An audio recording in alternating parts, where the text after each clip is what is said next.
네, 어제 대정부 질문 첫날 가장 쟁점이 됐던 건 역시 대일 외교 문제였는데요. 관련해서 국회 외통위 소속 국민의힘 윤상현 의원 연결돼 있습니다. 안녕하세요, 의원님. 안녕하세요, 윤상현 의원입니다. 예. 네, 의원님, 민주당에서는 이게 외교 참사다 다시 한번 강조를 하고 있고요. 그리고 후쿠시마 오염수도 이게 방류가 임박한 것 같은데 여름에는 방류할 것 같은데 한덕수 총리가 한 말 중에 한국의 독자 검사 가능성, 이거는 조금 다른 말이었거든요, 이제까지와는. 예. 이거는 좀 의미가 있는 것 같은데요.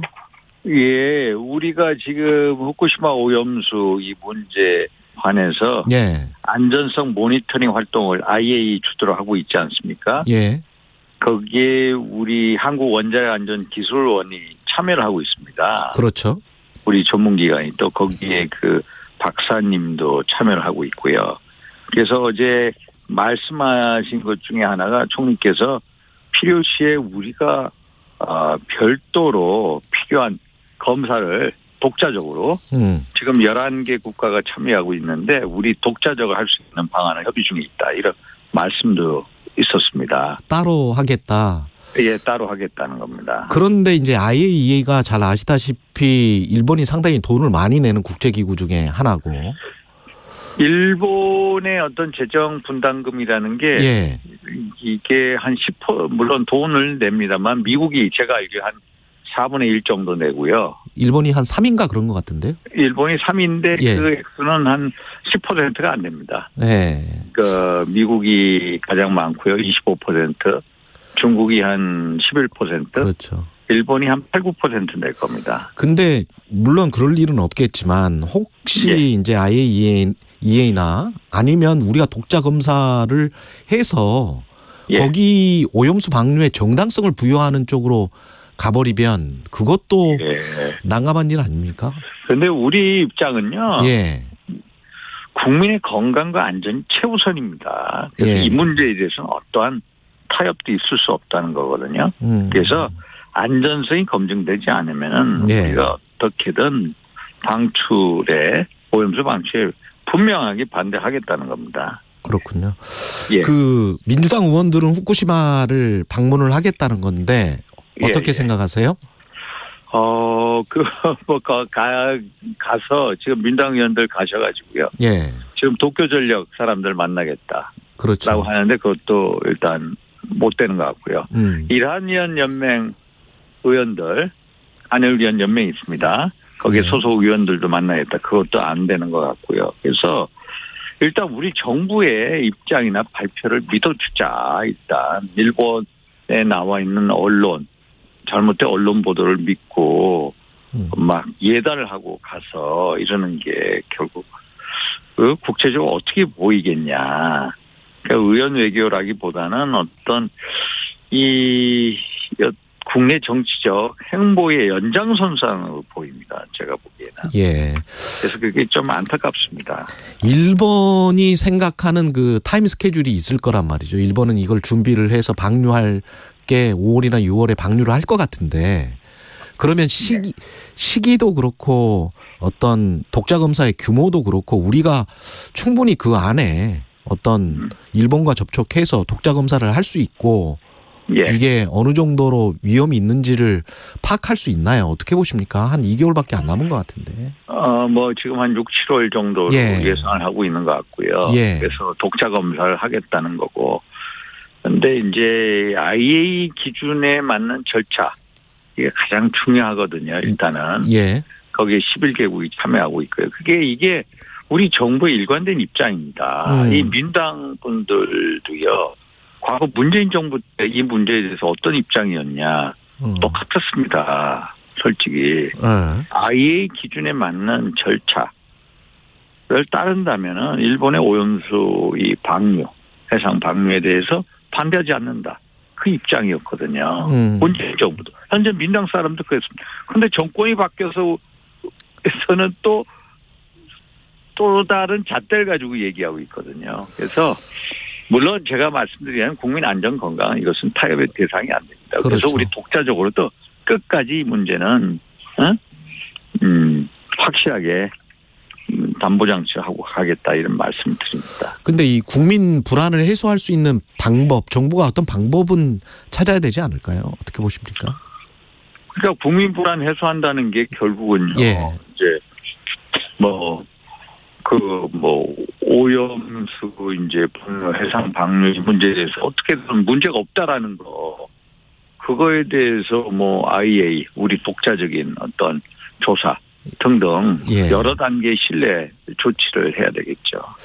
지금 외통위에서 한일 정상회담 관련해서 국정조사를 추진하겠다는 게 민주당 입장인데 어떻게 생각하세요, 이 부분은? 그게 국정조사 이 대상에 정상회담 가지고 한 적이 없습니다. 우리 문재인 정부 때도 남북 정상회담에 대해서 여러 가지 문제점도 있고 의혹도 많았습니다만은 국정조사 된 적이 없고요.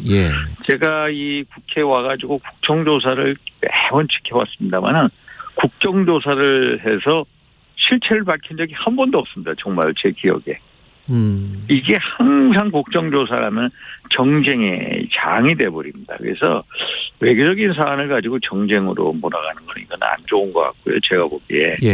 일단 정치적 공세로 보이고 이게 한일 정상회담에 대해서 국정조사를 하게 되면 정상회담 자체만 하는 게 아니라 정상회담에서 민당이 주장하는 여기 굴종 외교니 이런 거 이거에 대한 원인부터 나오게 되거든요. 그러면 이게 거슬러서 문재인 정부 때 한일 관계 또 거슬러서 이게 박정희 정부 때부터 노무현 정부 여기까지 다 거슬러 올라가게 됩니다. 그래서 이게 한일 관계가 이런 식으로 급속히 냉각된 게 결국 문재인 정부의 반기도 큰 몫을 한 게 사실이거든요. 그래서 국정조사 하면 결국은 정책 공방으로 갈 거다라는 게 저의 생각입니다. 그리고 한일 정상회담 이후에 방미를 앞두고 외교 안보 라인이 지금 교체가 됐는데 블랙핑크 레이디 가가 이야기가 나오고 그다음에 김성한 안보실장이 교체가 됐는데요. 설마 그것 때문에 교체된 거는 아닌 것 같고 뭐라고 생각하십니까? 그래서 저도 일단은 그게 이제 어떻게 보면 사소한 일로 보이는 것도 그렇죠. 사실입니다만 이게 사소한 일인 것 같으면서도 결국에는 이제 외교적인 사고입니다. 외교 사고, 외교적인 결례거든요. 저쪽에 미국 대통령 부부가 올 초에 레이디 가가하고 블랙핑크의 이 같은 이제 공연을 얘기를 했는데 이걸 대사관을 통해서 국가안보실로 갔는데 이 미국 측에서 이 의사타진한 게 어디를 보면 5번을 했다고요. 어디를 보면 7차례나 그렇죠. 이 문제를 타진했다는 거거든요. 그런데 이거에 대해서 답이 전혀 국가안보실에서 전혀 없었다는 거거든요. 그래서 이제 대통령께서도 이제 또 다른 라인을 통해서 이 사실을 알게 됐고, 그래서 대통령의 입장은 김성한 국가안보실장에 대해서 이제 계속 만류를 한 것 같아요. 보니까. 근데 이제 안보실장께서 이제 이 논란을 이제 잠재우려고 일단 결단하신 거 이렇게 보입니다. 근데 제가 좀 납득이 안 가는 게 한 6일 전인가 7일 전에 이 사건이 발발을 했을 때 조선일보 영문판 보도에는 질 바이든 여사가 초청했다는 대목이 안 나와요. 근데 이제 한국어판 우리가 보는 보도에는 질 바이든 여사가 초청했다는 대목이 나오는데 이게 지금 누가 초청했는지 처음 이 말을 꺼낸 쪽이 미국인지 한국인지 거기에 관해서 의구심을 갖는 국민들이 있는 것 같거든요. 그거는 자세히 모르겠습니다. 제가 듣기로는 이제 미국 측의 제안으로 전 알고 있거든요.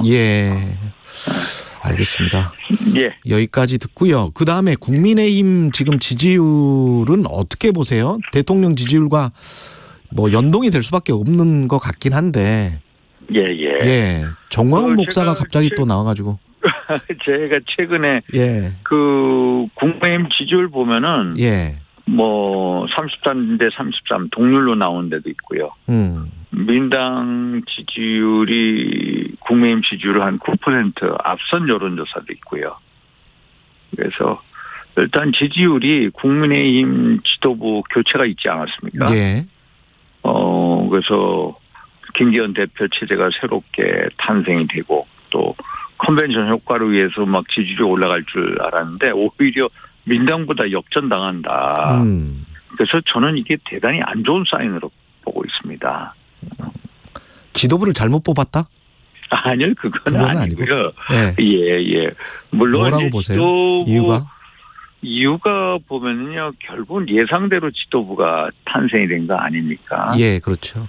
예상대로 결국 이제 친윤계 어떤 이제 집중적인 이제 그 지원에 힘입어서 친윤계 지도부가 탄생이 됐고요. 또 어떻게 보면은 연포탕 말씀을 계속 하셨는데 연포탕에 대해서 연포탕을 생각하는 분들이 없거든요. 일종의 탕평책이 이루어지지 않았다. 이제 대투의 약속이 안 지켜졌다. 그러기에 이 정당이라는 게 좀 역동성이 있어야 되지 않습니까? 그렇죠. 좀 살아있는. 그렇죠. 근데 살아있는 정당같이 그렇게 안 보이잖아요. 또 이게 다양성이 있고 역동성이 있는데 역동성 면에 있어서 좀 국민의힘이 국민들한테 보여주는 모습이 약하지 않나. 그래서 지지율이 이런 식이 아니냐 이렇게 혼자서 판단하고 있습니다. 김재원 최고랄지 정광훈 목사 이 파동이 좀 영향을 미쳤다라고 보십니까? 그것도 영향을 좀 미쳤을 겁니다. 그 김재원 최고위원의 발언에 대해서 좀 수도권이나 중도층에서는 좀 영향을 미쳤을 것으로 저는 판단하고 있습니다. 지금 한 10초 남았는데요. 김학용, 윤재옥 중에서 누가 돼야 됩니까? 의원님 안 나오시는 거죠 지금? 저는 모르겠습니다. 저는 제가 큰 문제가 우리 국민의힘 우리 위기거든요. 위기인데 위기임을 자각하지 못하고 있습니다. 알겠습니다. 그래서 여기까지 국민의힘 경북 울진에서 대형 산불이 발생했습니다. 봄철 동안 이틀에 한 번